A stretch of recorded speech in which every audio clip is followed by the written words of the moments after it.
nation is now living under some form of lockdown. We've seen rather shocking images of protesters, some of them armed, calling for other states to reopen Friday. So this is that? The first Secretary of Homeland Security. Oh man, I totally forgot. You're here for the studio tour, right? Well, life is a total blur right now, but come on in, keep a 6 feet distance or 2 meters, depends on where you're from, and then I show you around. Come on in, but hey, keep your 2 feet distance, and do you mind going quickly to the bathroom and wash your hands, and then I'll see you right in the studio, right? Said go wash your hands, bathroom is right there. Bye. You said it yourself, this will not work if we are miles apart.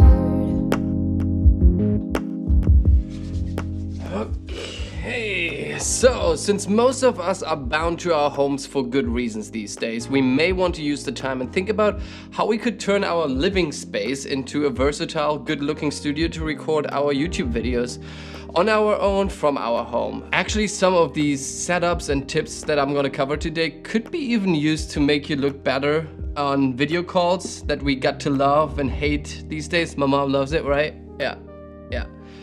I'm gonna call you tomorrow and I have enough food, don't worry. But I gotta say that I'm actually super excited about this particular video because I always get a lot of joy out of watching how other creators and filmmakers are working behind the scenes and the gear they're choosing to use. So I find it always very inspiring and I always learn something. In fact, pretty much everything you will see today was inspired by one of the many amazing filmmaking creators out on YouTube, so you know who they are. And with no further ado, let's get started and show you the tour here. Okay, so this is the main space here that you might be familiar with from my latest videos. It's located for the most part in my kitchen, as you can see here in the background.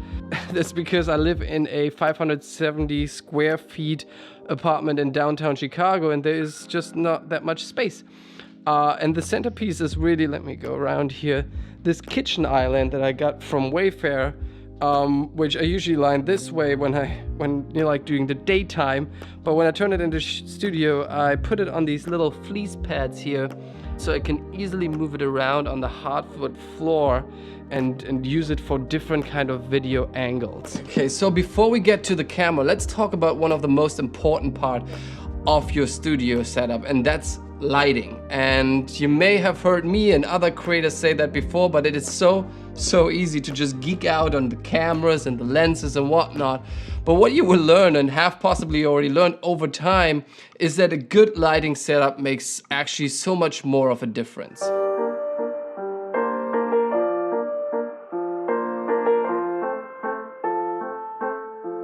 So right now, I'm actually just using one main key light, which is the Aputure 120D. Maybe you can see it right there. But this is possibly the most popular light with creators, YouTube creators, as Gerald Undone pointed out after reviewing and going through a bunch of YouTube studios. It is super powerful. It's about $745. You can pick up a cheaper version, for example, by Godox. It's called the SL60W. And you see also that I'm using the Light Dome 2 to create a very big light source with this LED light. And you want to have a big light source because the bigger and softer the light is, the nicer it is on your skin, because you avoid big harsh shadows and you also avoid micro shadows that may be caused by these LED points. So I'm personally a big fan of this light. I also have this egg crate on it. You see it here.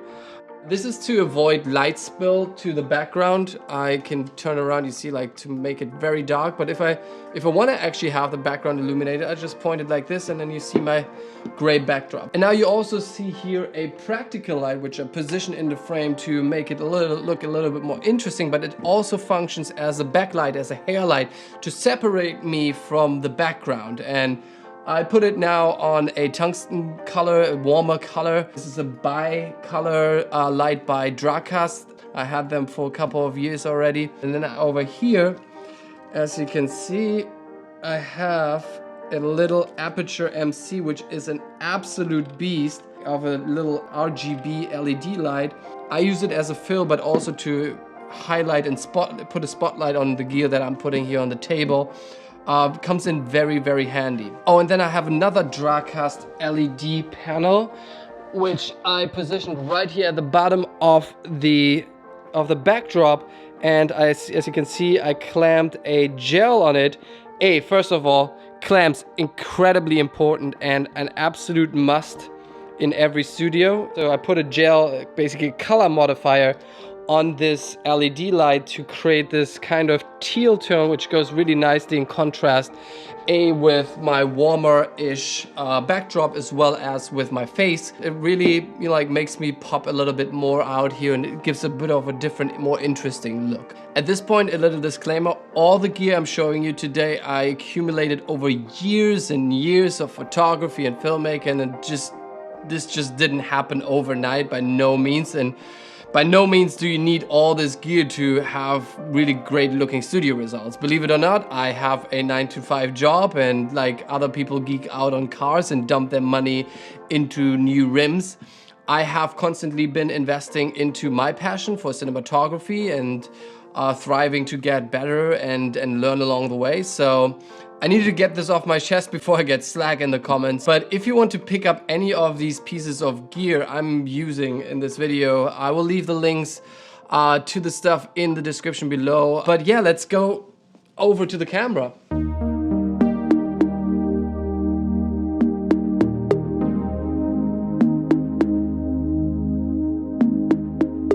So let's get to the heart of it, my A camera, which is the Panasonic EVA1, and it's a so-called cinema camera. I got it last year. I made a video, I talked about it a little bit more in detail. I will leave it up on the right top corner right here. But it is shooting in 5.7K RAW at 12-bit or at 10-bit in 60 frames per second in 4K. It also has 2 XLR inputs, which I'm running my audio right now into, which is super handy if you do documentary work and you have multiple microphones. I'm running right now, and this is possibly also my always on lens, the Sigma 18 to 35 1.8 lens, which is an absolutely gorgeous lens for Super 35 or smaller sensors, and I can totally recommend this lens. It's $600 or so. If you are in the market for such lens, I would absolutely go for this one.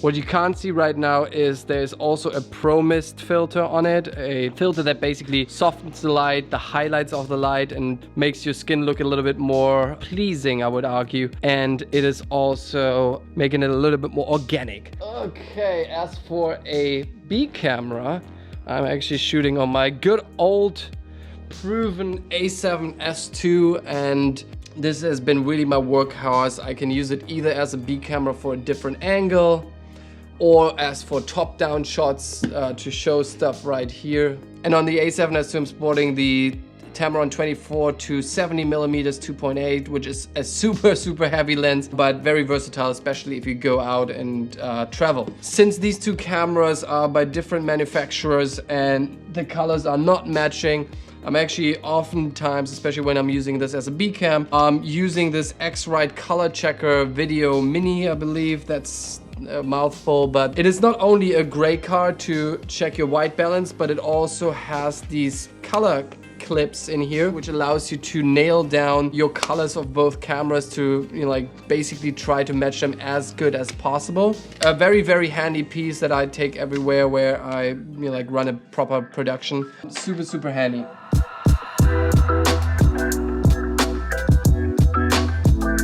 As for audio, my main microphone is running over this boom pole here, and it is the NTG3 by Rode. It's a shotgun mic which runs straight to my camera, and again, this mic specifically is one of those staple products that many creators are using in their studio.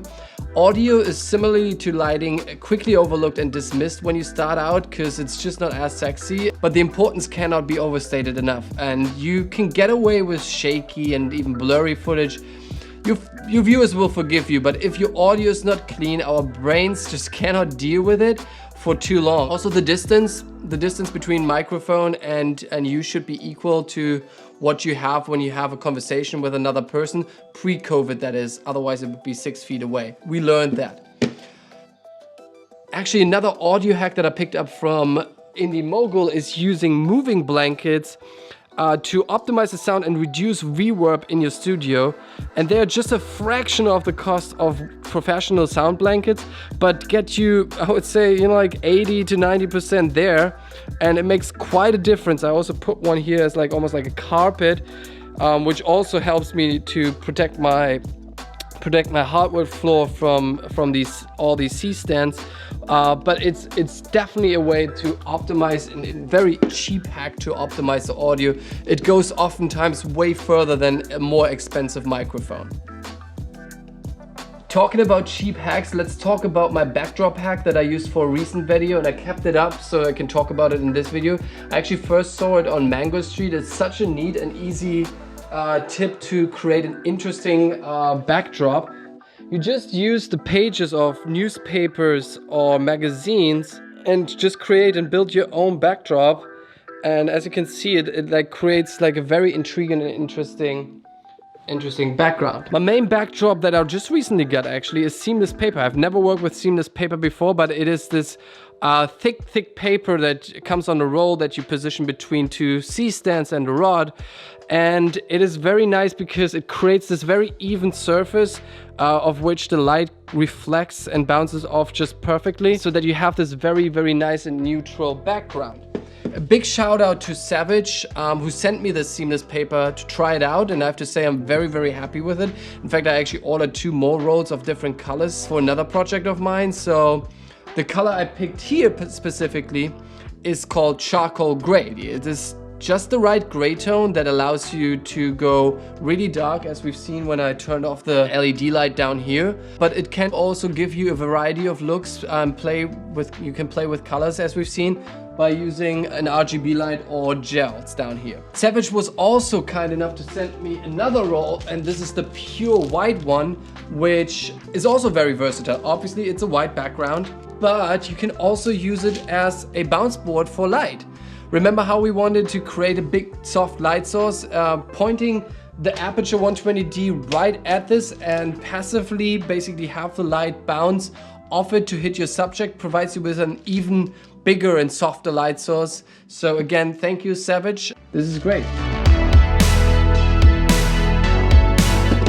Okay, last but not least, let's talk and quickly address monitoring, because I'm using mostly indoors when I'm inside the Shogun Inferno to make sure that it's all nicely framed, that I'm rightly exposed, and it's just a nice looking image. It's also recorder, but it could record in RAW with this camera, but I'm just not using it for speed purposes, so I can quickly edit it. And then yes, I'm using a teleprompter at times when I especially script out videos. It's just so much faster at times, and it's a skill by itself to read off a prompter. So I really hope you enjoyed this little tour. It was high level, so please fire away any of your questions. If there's any gear that I've used that you have questions about, or any gear that I'm missing, or any hacks that you have and want to share with us, please let us know down in this comment section below. And as always, thanks so much for watching. Have a good morning, have a good night, whenever and wherever you are around this beautiful planet. Please stay safe. Thank you. Bye-bye. Woo!